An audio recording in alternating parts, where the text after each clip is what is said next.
Every time I have a coaching conversation with a client, I hear a story. I hear what they're believing. I hear what they think is true.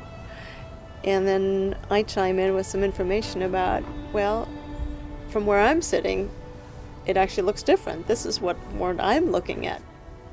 In this fast-paced time where there are so many distractions, spending an hour with somebody where one is in complete conversation and in the present is a true gift.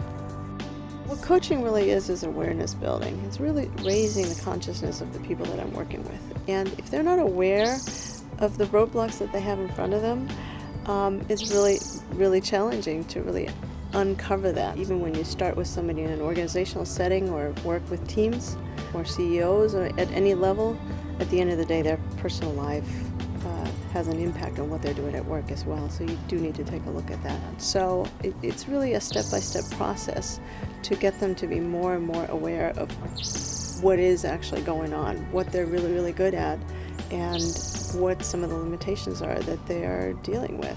My role in that is really being a sounding board and a partner in that whole process. Sometimes that's a cheerleader, sometimes it's somebody who nudges them and challenges them to go a step further and come out from behind the bushes and actually do it. A lot of it has to do with actually giving them objective feedback, which they really don't get from anywhere else.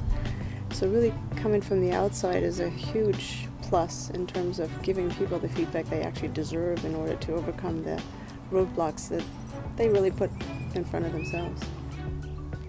I come from the background of international management.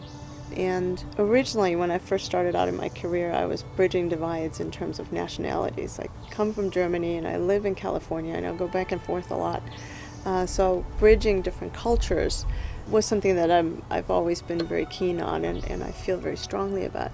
I think we live in a global community, as much as we sometimes want to deny it, but that's what it is. And I think it's beautiful. I think the world is a richer place because of it. Because we have different cultures and we do have different beliefs. The more understanding there is about different cultures, the more we learn about ourselves.